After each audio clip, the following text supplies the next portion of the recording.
You're absolutely right. It is a lot of candidates in the field. Now, I'll say one of the reasons why there are a lot of candidates in the field, and you'll notice that the candidates kind of span all political parties. Hmm. Everybody knows that Gavin Newsom is vulnerable. And that sounds like an ironic statement because people say, well, what do you mean he's vulnerable? He just won his recall and got 70% of the no vote.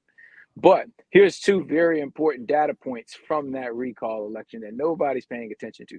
First of all, as hard as the Democrats tried to label it the Republican recall, it was not a Republican recall. There's Right. not enough registered Republicans in the state of California to get the signatures required to Right. push that ballot initiative through. And the Democrats knew that. There were Hmm. roughly 2.5 to 3 million Democrats and independents that signed that petition, that recall petition saying this guy needs to go.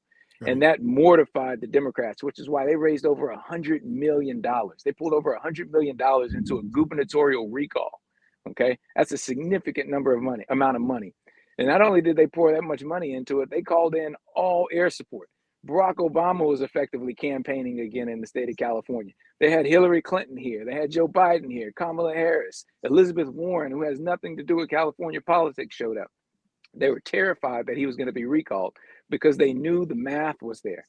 They knew that if just half of the registered Republicans in this state show up and vote yes on that recall, he was going to be out of a job.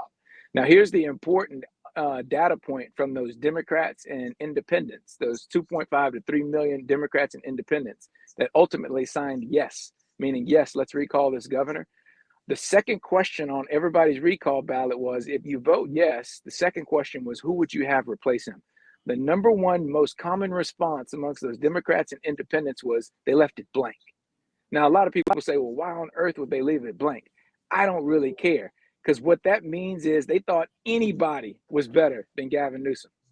They were saying, pick, we'll take anybody, just Mm. not this guy. That means that Democrats and independents have had it. They're fed up. People from his own party know that he is running this state into the ground and they're looking for solutions. And so when people say, why do you think you can win? I say, I'm a Republican that's offering up conservative Republican solutions that can solve some really big problems in this state. And when I offer these solutions, they're not only going to benefit Republicans, they're going to benefit everybody that lives in California.